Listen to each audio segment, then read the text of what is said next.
మరిది గారు, మిమ్మల్ని మీ అన్నయ్య పిలుస్తున్నారు. వదిన వస్తున్నా. అసలు వర్షం వచ్చేలా ఉంది. అన్నయ్య ఏం పని పెడతాడో ఏంటో. ఏంటి మళ్ళా తిరిగి వచ్చారు? నాకు తెలీదు. అన్న ఎందుకో పిలిచాడంట.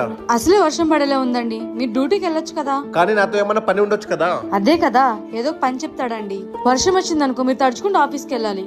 అప్పుడు మీ హెల్తే ఖరాబ్ అవుతుంది. ఆయనదేముంది, ఆయన బాగానే ఇంట్లో కూర్చుంటాడు. ఇది నేను అసలు ఆలోచించలేదే. ఒక పని చేస్తా, లోపలికి వెళ్ళి ఏ పనైనా సరే నా వల్ల కాదని చెప్పేస్తా. వేరే ఆప్షనే లేదు మీ దగ్గర. అన్నా, నేనేం చెప్పాలనుకున్నానంటే బయట వర్షం వచ్చేలా ఉందన్నా. నేను కూడా నేను అందుకే పిలిచాను రా. బయట వర్షం వచ్చేలా ఉంది కదా, నీ బైక్ కిస్ నాకు ఇచ్చి నా కార్ కిస్ నువ్వు తీసుకెళ్ళరా. నా ఆఫీస్ ఇక్కడే కదరా, నేను ఎలాగోలా వెళ్ళిపోతాను.